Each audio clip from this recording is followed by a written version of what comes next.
Bueno, entonces les decía que si efectivamente la tentación la tenemos cuando estamos en desolación, entonces también tenemos que reconocer que Jesús tuvo consolaciones y desolaciones. Porque solamente en desolación hay tentación. Tenemos una consolación muy conocida de Jesús, ¿no? Te alabo, Padre, porque has revelado esto a los pequeños y sencillos. Jesús está contento, está profundamente feliz, está lleno del Padre, está en consolación. Pero tenemos desolaciones. Dios mío, ¿por qué me has abandonado? O sea, tenemos consolaciones y desolaciones. Entonces, solo en momentos de desolación, de oscuridad, de noche, es cuando el mal espíritu campea. Solamente en esos momentos. Y en esos momentos nos tiene a su merced. Si nos dejamos. Y si nos dejamos, cuando estamos en desolación, vamos a elegir mal, que es lo que Él quiere. Luego, hay que tener mucho cuidado cuando estamos en desolación, porque es en ese momento cuando nos presentará sus falsas consolaciones y nos hará creer que estamos siendo movidos por Dios. Recordemos pues que una falsa consolación es en realidad una desolación. Por tanto, es sumamente necesario saber cómo actuar en desolación y para esto, como hemos visto ya antes, Ignacio nos ofrece sus primeras reglas para discernir. Entonces, estar en desolación no nos gusta porque no estamos bien, estamos con malestar, estamos prontos a la crítica, a ver la cosa negativa del otro. Sí, eso es típico de la desolación. Cuando yo estoy en desolación, no veo lo positivo del otro, veo lo negativo. Cuando estoy en desolación, estoy en dudas, en miedos, las cosas no me parecen bien, no estoy atraído a las cosas de Dios. Entonces no nos gusta estar en desolación y la tentación apelará a nuestros deseos de salir de la desolación. La tentación que va a decir, ¿para qué estás en desolación? Sal de ella. Y entonces, ¿cuándo? Porque la pregunta es, ¿cuándo somos tentados? Hemos visto que las desolaciones pueden ser con causa también. Tanto las consolaciones como las desolaciones son con causa. Y podemos tener desolaciones con causa. Por ejemplo, momentos típicos de nuestra vida. Por ejemplo, cuando yo estoy en una dificultad, me causa desolación. Estoy en una dificultad. O estoy en una necesidad. O estoy ante una preocupación. O estoy ante una urgencia, un dolor, un fracaso. O estoy en medio de un sufrimiento. O siento un vacío, una soledad. La soledad es terrible porque me produce desolación. O he sido rechazado, no me comprenden, estoy viviendo un momento realmente incómodo. Son causas para una desolación. ¿Qué cosa nos va entonces a proponer el enemigo? ¿Para qué vas a estar viviendo con estas dificultades? Facilítate la vida. Sal de tu desolación. Cuando estamos en desolación, nos quejamos que Dios nos ha abandonado. ¿Dónde estás tú? No te veo, estoy en este problema y tú no haces nada. Le reclamamos a Dios cuando estamos en desolación. Es en esos momentos, cuando nos encontramos en medio de una desolación por dificultades, por fracasos, por rechazos, por incomprensiones, por dolores, cuando el enemigo nos anima a salir, sugiriéndonos soluciones fáciles, rápidas, cómodas, placenteras. ¿Para qué vas a estar pasando esta dificultad? Arréglate la vida, toma lo que no es tuyo, coge algo de la caja, total, nadie se va a dar cuenta. Es poquito, es una sola vez. No lo vuelvas a hacer más, claro, evidentemente, porque tú eres bueno. No lo vuelvas a hacer más. Cuando estás solo, vienen muchas tentaciones, pues. ¿Para qué vas a estar solo? Arréglate la vida.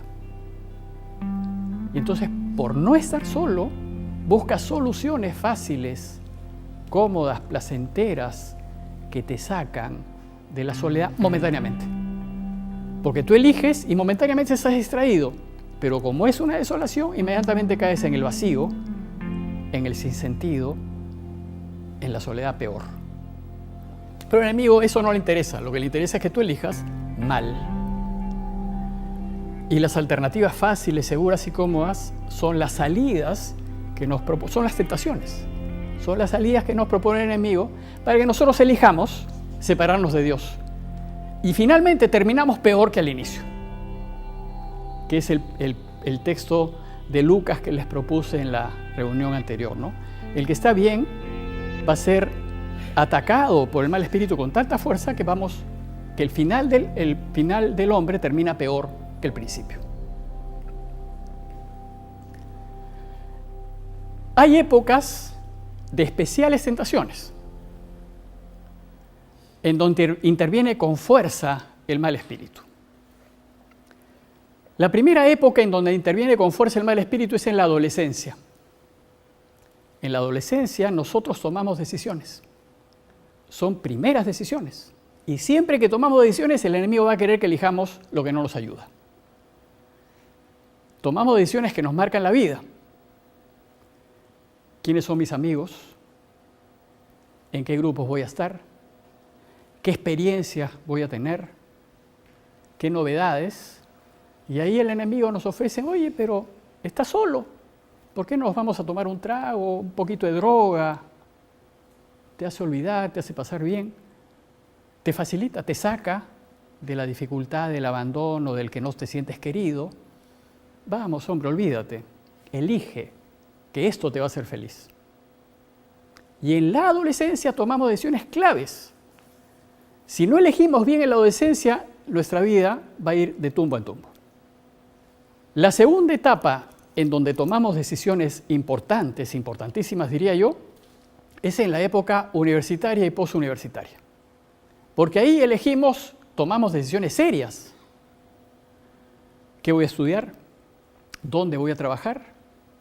Si me voy a casar o no me voy a casar, si me voy a meter a la vida religiosa o no me voy a meter a la vida religiosa. Eso sucede en la juventud en realidad.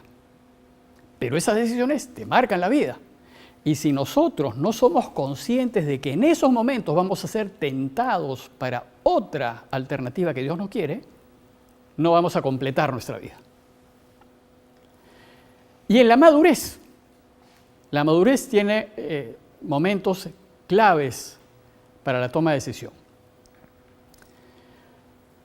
Básicamente, el problema de la madurez es que no queremos aceptar que los años pasan. Entonces, como no queremos aceptar que los años pasan, el enemigo te va a decir, ¿y para qué van a pasar para ti? Tú más bien, continúa siendo joven. En las mujeres es el tiempo de la menopausia, un tiempo en donde el enemigo principalmente se mete para intervenir. Usa cambios físicos que afectan la claridad de mis decisiones. El carácter es irascible, se vuelve más sensible la mujer y además se tiende a culpabilizar al otro. Ese es el momento de asumir los años, pero hay resistencia, nadie quiere envejecer. Entonces, en esos momentos tomamos decisiones porque no nos gusta que el tiempo pase. Este tiempo requiere de mucha paciencia, especialmente de la paciencia del marido y de los hijos que tienen que entender que las mujeres pasan pues por este tiempo de dificultades y que tampoco tomen decisiones, porque cuando deciden en momentos difíciles van a equivocarse. Pero a los hombres pasa un momento peor todavía. En los hombres las tentaciones de la madurez son muy fuertes. Entre los 48 y 58 años, aproximadamente, es la época de la andropausia o menopausia masculina. Y se la conoce, en el término espiritual, se le conoce como la época del demonio del mediodía. El mediodía en la vida de uno, el mediodía pues es los 50 años más o menos. En ese momento el enemigo ataca con muchísima fuerza, por la misma razón, porque los hombres no quieren perder su juventud. En esa época los hombres se resisten a ser viejos y el enemigo aprovecha esa resistencia para tentarnos a volver a ser jóvenes. Entonces, ¿qué pasa con los hombres? Hacen tonterías. y se limitan, entonces el enemigo te ha dicho, no importa el futuro, tú ahora goza, ahora disfruta. El futuro ya lo verás en el futuro. El enemigo no te deja mirar el futuro, te deja mirar el corto plazo, bajo el falso pretexto de tú tienes que tener tu libertad, tú tienes que ser libre. Ya has tenido suficiente con mantener a tu familia y a tu mujer, ahora te toca a ti. Ese es el engaño del mal espíritu. Y entonces la familia y el futuro pasan a un segundo lugar. No les interesa. Ellos se vuelven el centro. Eso sucede. Ese es el tiempo del viejo verde. Claro. Y del cambio de look. Porque entonces empiezan a vestirse ridículamente, a vestirse como jóvenes, se tiñen el pelo, se hacen todo lo posible para disimular que la vejez los está arrasando. ¿Y qué hacen? Peor todavía, buscan muchachas mucho más jóvenes. Eso es lo que van a hacer. Se tiende a discutir más con la pareja en esta época. Su andropausia es acrecentada por la menopausia de la esposa. Y en consecuencia, es época de infidelidades y de rupturas de matrimonios. Todo se tira por la borda. Si ustedes se dan cuenta, en las familias que conocen, a esa edad, muchos matrimonios se deshacen. Porque todo se tira por la borda, porque toman decisiones en tiempos en que no deben tomarlas, porque están siendo arrasados por la andropausia. La cordura se recupera con el tiempo, cuando pasan los años, pero ya es irremediable muchas veces volver a la situación primera. El daño está hecho y ya no se puede recuperar la familia. Desgraciadamente, se elige en desolación. Cuando se asume la edad con paz y serenidad, cuando uno asume, bueno, pues ya tengo mi edad, y es mi edad, pues, o sea, ya no puedo volver atrás. Recién cuando los hombres asumen su edad con paz y serenidad, el enemigo deja de fastidiarlos, porque ya sabe el enemigo que ya no puede hacer nada. Es muy necesario entonces hacernos conscientes de qué estamos viviendo para no equivocarnos a la hora de tomar decisiones y elegir con paciencia. Bien, entonces eso es cuando nos tienta. Primer punto era cuando nos tienta. Segundo es cómo nos tienta.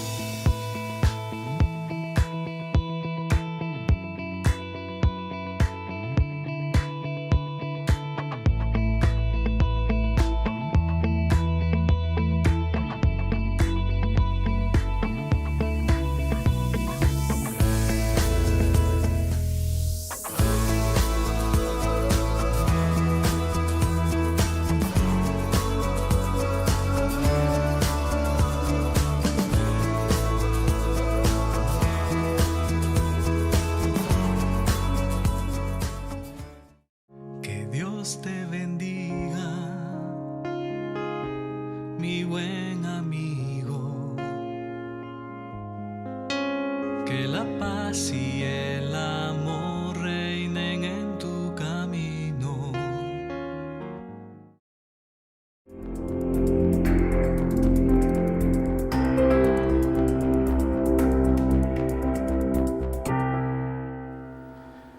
El enemigo nos tienta a través de personas, parientes, amigos, conocidos, como le pasó a Jesús con Pedro.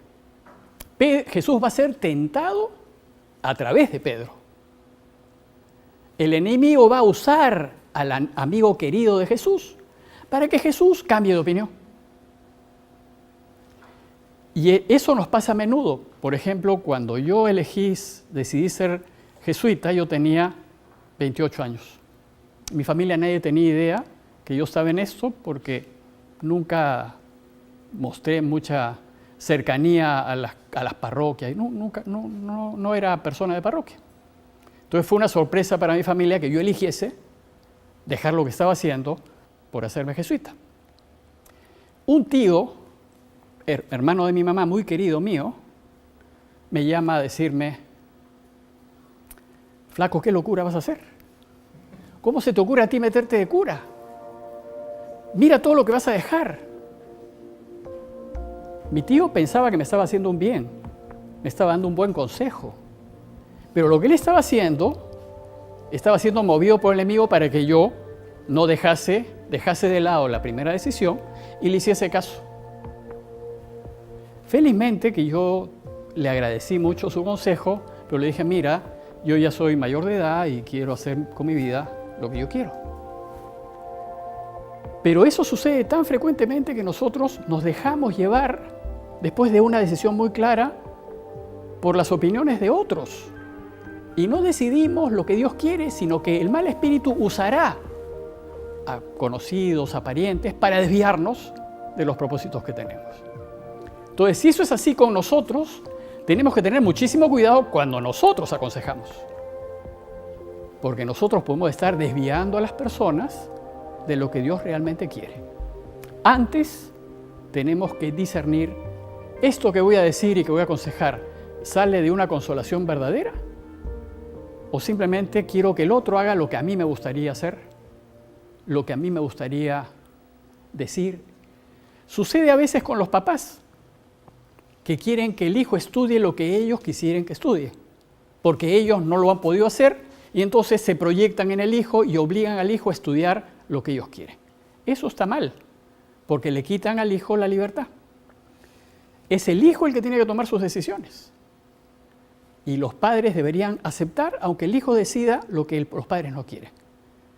La vida es del hijo. Y si el hijo toma una decisión apoyado en lo que los padres presionan, le va a ir mal, porque es una decisión presionada. No hay libertad. El hijo le va a echar la culpa a los padres del fracaso de su vida. Los padres tendrían que enseñarle al hijo a tomar buenas decisiones. La misión de los padres es enseñarle que el único fin tiene que ser Dios y que siempre hay que elegir lo que es recto, bueno, justo y verdadero, porque Dios es lo que tenemos que elegir en la vida y que ellos vean cómo llegan a Dios. En el cómo entonces no podemos intervenir. Es decir, como ya vimos, el enemigo nos ataca pues por personas, pero también nos ataca por circunstancias. Por libros, revistas, películas, conversaciones, por internet. El enemigo te va a decir: oye, haz un clic. Es todo lo que necesitas, un clic. Es tan fácil. Total, es una sola vez. La tentación está a la distancia de un clic. Nada más. Dependerá de nosotros. Además, te va a argumentar, porque te van a meter argumentos que te van a justificar que vale la pena hacer clic. ¿Y cómo lo hace? O sea, lo va a hacer a través de personas, pero lo hace aprovechando fundamentalmente nuestro carácter y nuestra personalidad. Ya sean nuestras fortalezas. Por ejemplo, si tenemos un carácter fuerte, nos va a hacer tomar decisiones que pisemos al otro, que lo destruyamos, que aplanemos al otro. ¿Por qué? Porque nosotros somos fuertes. Y entonces, aprovechando esa fortaleza mía, me va a hacer tomar decisiones que no unen, sino que destruyen. O puede ser lo contrario. Si mi personalidad es más bien débil, si soy tímido, ¿qué va a hacer el enemigo? Ante una situación, por ejemplo, de injusticia, te va a decir: tú no hables, porque como eres tímido, tú no digas nada. Tú quédate callado, y nos paraliza. Y entonces no decimos lo que tenemos que decir. O sea, el enemigo nos cancela por todos lados para evitar siempre que hagamos el bien. Y más bien va a atenuarnos, limitarnos, frenarnos en las cosas que tenemos en favor de Dios. Es decir, como dice Pedro, nos ataca como león rugiente buscando a quien devorar. Sean sobrios, dice, y velen, porque su adversario, el enemigo, ronda como león rugiente buscando a quien devorar. Resístanle firmes en la fe. El tema es que se apoya esa atracción profunda que tenemos, que viene del pecado original, que es que yo quiero para mí, donde yo tengo que ser el centro. El mundo tiene que circular en torno mío. Y entonces va a generar en mí pensamientos, ideas, proyectos que parecen buenos, pero que no son de Dios. Me va a incitar a mantener posturas y opiniones y críticas que dividen y obstaculizan pues la comunión y crean un clima de malestar. Lo va a hacer, me va a sugerir, haz eso. Nos va a proponer pensamientos. Esto es muy importante porque hemos dicho ya que los enemigos funcionan metiéndonos pensamientos que no nos llevan a ninguna parte o nos hacen pensar o ilusionarnos o soñar despiertos en cosas que no ayudan a hacer realidad. Porque lo único que haremos es hacer daño.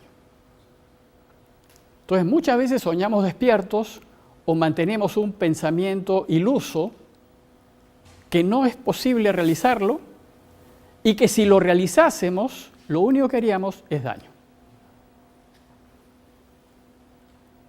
Y por eso es que es tan importante lo de los pensamientos que, por ejemplo, Jesús nos dice en Mateo, todo el que mira a una mujer o toda mujer que mira a un hombre, deseándola o deseándolo, ya cometió adulterio con ella en su corazón. O sea, cuando dejamos que el pensamiento de la infidelidad anide en nosotros, el único resultado es el daño. Si esto es así, si lo que Jesús dice es así, tenemos que tener muchísimo cuidado con lo que pensamos. Y tenemos que descartar inmediatamente el pensamiento que no construye. Porque lo único que estábamos haciendo es haciéndonos ilusión de algo cuya concreción, lo único que significará será daño a los demás. El enemigo nos crea sentimientos de temor, de desconfianza, de rencor, y nos empuja a descalificar al otro y procurar destruir todo esfuerzo de bien. Y para justificarnos en lo que estamos haciendo, vamos a racionalizar. Vamos a siempre encontrar una excusa para confirmar que lo que yo estoy haciendo está bien, aunque sabemos que está mal. Vamos a justificarnos y no vamos a querer que nos cuestionen. Nos va a molestar que otros nos digan que estamos mal y vamos a romper con los demás, con aquellos que se oponen a lo que yo quiero. Esto sucede entonces cuando estamos tentados, ¿no? Finalmente, ¿qué estrategias usa el enemigo para atacarnos? ¿Cómo nos engaña finalmente? Ignacio dice que hay 3 estrategias que él usa para tentarnos. Dice, se las resumo primero y después se las explico. Primero dice que se hará como mujer en el sentido de que es más débil que el hombre, ¿no? Esa es la manera, porque no encuentra otra imagen. Como la mujer normalmente es más débil que el hombre, nos va a decir que el enemigo se hace como mujer. Se crece ante la debilidad y se achica ante el enfrentamiento. Segundo, se hará como un falso enamorado que se desarrolla en el secreto y en la oscuridad y desaparece ante la claridad y la transparencia. Y finalmente dice que el enemigo se hace como un ladrón. Nos ataca por donde estamos flojos, débiles, necesitados y carentes, y se retira cuando nos hacemos fuertes y seguros. Y nos defendemos fortaleciendo nuestros puntos débiles. Entonces, brevemente les voy a explicar cada una de estas 3 estrategias. La primera estrategia vimos que es que el enemigo se hace como mujer en el sentido de debilidad. Y dice Ignacio, el enemigo se hace como mujer al ser débil y a la vez tenaz. Porque así como es propio de la mujer cuando discute con algún hombre, perder ánimo y abandonar, cuando el hombre le hace frente, y al contrario, si el hombre comienza a huir perdiendo ánimo, la ira, venganza y ferocidad de la mujer es grande y sin medida. De la misma manera funciona el mal espíritu. Y dice, es propio del enemigo debilitarse y perder ánimo, abandonando sus tentaciones, Cuando la persona que se ejercita en las cosas espirituales se enfrenta a las tentaciones del enemigo, haciendo exactamente lo opuesto. Por el contrario, si la persona que se ejercita comienza a tener temor, a perder ánimo, al sentir las tentaciones, no hay bestia tan fiera sobre la faz de la tierra como el enemigo de nuestra naturaleza en conseguir su dañada intención con tan crecida malicia. Entonces, esta regla es muy sencilla. Yo voy a ser tentado a hacer algo. Si yo no me opongo radicalmente, el enemigo me gana. Les pongo un ejemplo muy sencillo. Yo le he sacado la vuelta pues a mi pareja y veo que esto no lo puedo hacer, que esto está mal y necesito cortar totalmente con ella. Como ya he tomado la decisión de cortar, ¿qué va a hacer el enemigo? Porque no quiere perder. Me va a decir, sí, corta. Pero por si acaso, guárdate el teléfono. Porque tú no sabes lo que puede pasar. Cuando nosotros cedemos ante esa debilidad, estamos reventados porque ya tenemos el teléfono. ¿Cuál sería la verdadera manera de actuar? Si yo quiero cortar, corto totalmente. Corto completamente, ni teléfono, ni correo, ni nada. Simplemente desaparezco a la otra parte, porque si no, no voy a ganar. Basta una rendija para que el enemigo se meta. Si yo quiero ganar y mantenerme fiel a mi pareja, tengo que eliminar completamente cualquier vínculo que me una a la infidelidad. Si no, no lo voy a dejar. Necesito pues quemar las carabelas. No puedo volver. Tiene que ser completamente cerrado el caso. El enemigo lo que va a hacer es evitar que hagamos eso. Y entonces cuando nosotros somos débiles y no nos enfrentamos directamente, sino que damos marcha atrás y decimos, bueno, sí, pero estamos destruidos. El segundo caso es cuando el enemigo se hace como un falso enamorado. Dice Ignacio, el enemigo se hace como un falso enamorado, al querer ser secreto y no descubierto. Porque así como el hombre inescrupuloso, por aprovecharse, pretende a la hija de un buen padre o a la mujer de un buen marido, quiere y desea que sus palabras y engaños se mantengan en secreto. Porque mucho le molesta cuando la hija al padre o la mujer al marido le cuentan sus vanas palabras y su intención depravada, porque fácilmente se da cuenta que no podrá salirse con la suya. De la misma manera, dice Ignacio, funciona el mal espíritu. Cuando el enemigo trae a nuestra mente y a nuestro corazón sus engaños y persuasiones, quiere y desea que nosotros las guardemos en secreto. Pero cuando las descubrimos, dice Ignacio, a un buen confesor o a otra persona que conozca, a otra persona espiritual que conozca sus engaños y astucias, mucho le molesta, porque se da cuenta que no podrá salirse con las suyas. Y serán descubiertos sus evidentes engaños. Entonces, ¿cuál es la regla? La regla dice, mira, el enemigo siempre va a querer que sus propuestas las mantengamos en secreto. Entonces, ¿qué va a decir? Mire, esto que solamente quede entre nosotros. Típico de la infidelidad. Nadie se debe enterar. Vamos a mantenerlo en secreto, detrás. También en cuestiones de faltas de trabajo y cosas de esas, somos cómplices, nos hacemos cómplices, pero que nadie se entere. Cuando las cosas se mantienen en secreto, es claro que es del mal espíritu. Porque si fuese del bueno, yo no tendría ningún problema en mostrarlo. Porque lo de Dios hemos visto que es transparencia, es claridad. Entonces, cuando nosotros actuamos en transparencia, cuando no tenemos nada que esconder, entonces estamos movidos por el bueno. Pero cuando hay algo que queremos esconder, la cosa no está bien. ¿Por qué queremos esconderlo? ¿Cuál es la razón? El enemigo siempre va a buscar esconderlo, porque si lo sacamos a la luz, él pierde. Pero si lo mantenemos en secreto, nos gana. Por eso es que nosotros tendríamos que vivir de tal manera nuestra vida que no tengamos nada oculto. Que todo lo que vivamos sea posible mostrarlo al mundo. Porque si algo de nuestra vida lo necesitamos esconder, es que Dios no está ahí. Dios no puede estar ahí. No podemos tener rabo de paja.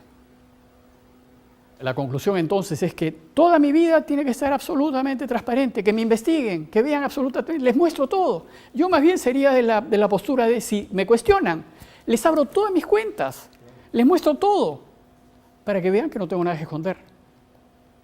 Pero en el momento en que yo algo tengo que esconder, es que no hay claridad. Les pongo un ejemplo más familiar para que vean cómo funciona el enemigo.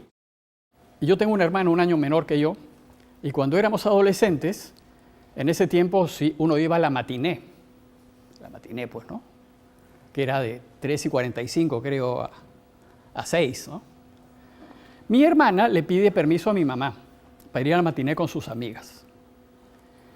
Y mi mamá le dice, bueno, vayan, pero tengan en cuenta una cosa.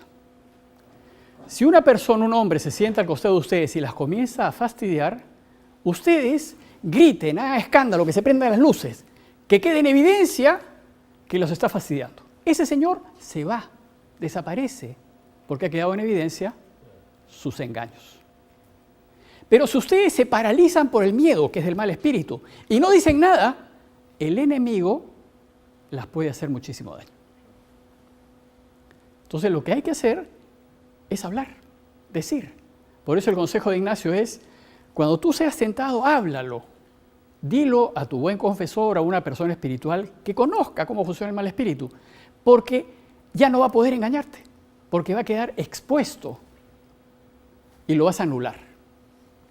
Y finalmente, el tercer caso es el de el enemigo cuando nos ataca se hace como ladrón. Dice Ignacio, asimismo, el enemigo se hace como un aguijeo para vencer y robar lo que desea. Porque así como un aguijeo o delincuente del campo, tomando posición y mirando las fuerzas o seguridades de una propiedad, la ataca por la parte más débil, de la misma manera hace el enemigo con nosotros. Ronda, dice, en torno nuestro y mira nuestras virtudes. Y por donde nos encuentre más débiles y más necesitados para nuestra salvación, por allí nos ataca y procura tomarlos. Es como un ladrón, dice Ignacio. El ladrón que quiere robar una casa va a mirar por dónde se puede meter. Si se puede meter por el techo, por la ventana, por qué puerta, y por ahí se va a meter. El enemigo va a hacer lo mismo. Y si nuestras seguridades son débiles, por ejemplo, si tenemos problemas de tipo comunitario o tenemos problemas de pobreza o digamos, si estamos tentados a tomar lo que no es nuestro o, en fin, o a ser críticos o chismosos, si vamos por ahí nos va a atacar. No nos va a atacar por donde somos fuertes. Por ejemplo, si somos curiosos, es una cosa curiosa. Si somos curiosos, el enemigo va a aumentar nuestra curiosidad y va a hacer que nosotros, digamos, destruyamos al otro por curiosidad. ¿Qué es lo que hay que hacer, dice Ignacio, en este tiempo? Pues reforzar las partes débiles, ¿no? Si mi debilidad es la sensualidad, pues algo tengo que hacer, porque por ahí se va a meter. Y por ahí van a venir los pensamientos y por ahí van a venir las sugerencias para que yo caiga. Finalmente, con esto terminaríamos la parte del discernimiento en sí. Pero el discernimiento concluye en la toma de una decisión. O sea, yo hago discernimiento para decidir. Y entonces, para terminar esta serie, quisiera proponerles lo que San Ignacio nos sugiere para tomar decisiones.